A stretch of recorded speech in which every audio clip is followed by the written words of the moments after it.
That's my good news. Odisha में झारसुगुड़ा की सुजाता अग्रवाल ने अपने 100 वर्ग फुट के कमरे को केसर की खेती का केंद्र बना दिया है। 2022 में शुरू किया गया उनका ये सफर आज 24 लाख रुपए की सालाना कमाई दे रहा है। सुजाता ने पारंपरिक खेती छोड़कर एरोपोनिक्स तकनीक अपनाई, जिसमें बिना मिट्टी के पौधों की जड़ों को हवा में नम पोषक तत्वों से पोषण दिया जाता है। उन्होंने कश्मीर से 2.5 लाख रुपए में 250 किलो केसर के बल्ब खरीदे और चिलर, रैक और लकड़ी के ट्रे के साथ खेती शुरू की। साल में 2 बार फसल लेने वाली सुजाता 10 लाख रुपए प्रति किलो के दाम पर केसर बेचती हैं। उनके ब्लूम इन हाइड्रो ब्रांड के तहत केसर से बने हेयर सीरम, फेस पैक और कहवा चाय भी बिकते हैं। सुजाता अब तक 62 लोगों को हाइड्रोपोनिक्स और केसर की खेती सिखा चुकी हैं, जिससे उन्हें रोजगार मिल रहा है। राजस्थान में कोटा के श्री किशन सुमन ने आम की दुनिया में क्रांति ला दी है।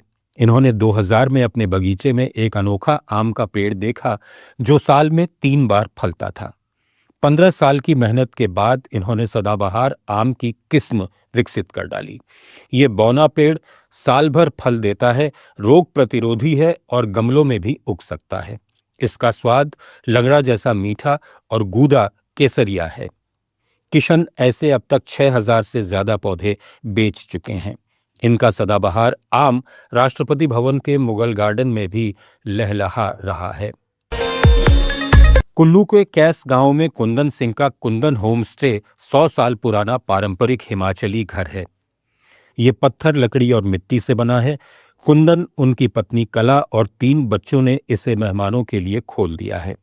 सेब के बगीचों से घिरा ये घर देश विदेश के टूरिस्ट्स को घर जैसा एहसास देता है। कला की बनाई पहाड़ी राजमा चावल और चटनी मेहमानों को खूब भाती है। मेहमान स्थानीय नाटी डांस, पत्तू पहनना और गांव के मेले का लुत्फ उठाते हैं। कुंदन कहते हैं, ये मेरा घर नहीं, मेहमानों का परिवार है। तो इधर महाराष्ट्र के सिंधुदुर्ग में वणोशी फॉरेस्ट होम स्टे का अलग ही मजा है।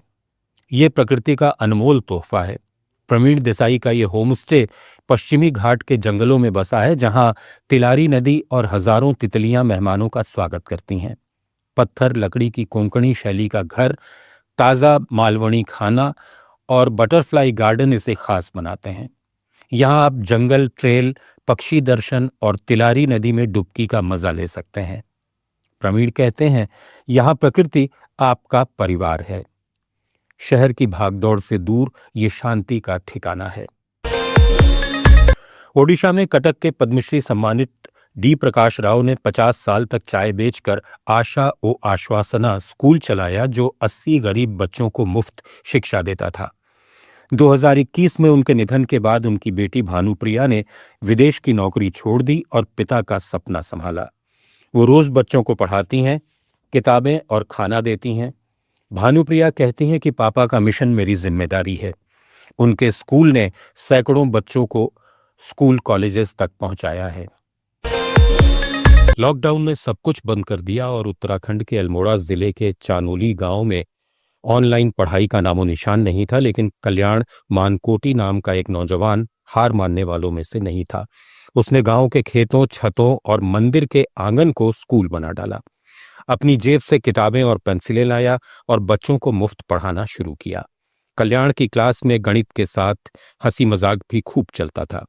आज चानोली के बच्चे न सिर्फ पढ़ रहे हैं, बल्कि उनका हौसला आसमान छू रहा है। इस जवान ने गांव में शिक्षा की मशाल जला दी है। असम के कामरूप जिले में हारगिला नाम का पक्षी यानी ग्रेटर एडजुटेंट स्टार्क गायब होने के कगार पर था। फिर आई बायोलॉजिस्ट डॉक्टर पूर्णिमा देवी बर्मन, जिन्होंने गांव की औरतों को जोड़ा और बनाई हारगिला आर्मी। ये औरतें हर रोज हारगिला के घोंसले की रखवाली करती हैं, पेड़ों की कटाई रोकती हैं और बच्चों को प्रकृति का सबक सिखाती हैं। उनकी मेहनत से हारगिला की तादाद अब बढ़ रही है। कामरूप की इन औरतों ने न सिर्फ पक्षी बचाए, बल्कि गांव को नई पहचान दी। इनका जज्बा हर किसी को झकझोर देता है। बिहार के गया जिले में पटवा टोली गांव की हर लड़की ने मैट्रिक परीक्षा में बाजी मारी है। सारी छात्राएं 100% पास हुई हैं। ये कमाल हुआ शिक्षकों की मेहनत और लड़कियों के हौसले से। शिक्षकों ने पहले आत्मविश्वास जगाया, फिर समय से पहले मॉड्यूल तैयार किए। शिक्षिका रेखा देवी कहती हैं, पहले हौसला फिर पढ़ाई। पटुआ टोली की ये लड़कियां अब पूरे जिले की शान हैं। उनकी कामयाबी हर लड़की को सपने देखने की हिम्मत देती है। कर्नाटक में बेंगलुरु के पास एक गांव में रहती हैं 80 साल की सालुमर्दा थिम्मक्का। उन्होंने अपने पति के साथ मिलकर 8000 से ज्यादा पेड़ लगाए हैं और बंजर जमीन को जंगल में बदल डाला है। आज वे स्कूलों में बच्चों को पर्यावरण का पाठ पढ़ाती हैं। भारत सरकार ने उन्हें पद्मश्री से नवाजा है। थिम्मक्का का जज्बा हर उम्र के इंसान को प्रेरित करता है। उनकी कहानी सिखाती है कि एक पेड़ हजारों सांसें बचा सकता है। आप सुन रहे थे let's mike more than radio. Follow कीजिए हमें हमारे सोशल मीडिया प्लेटफॉर्म्स पर। It's time for news. It's time for More Than Radio. Presenting the first radio news app, Let's Mic. Let's Mic, a news-based app on your phone where you get to watch and listen news, talk shows, interviews, radio show podcasts.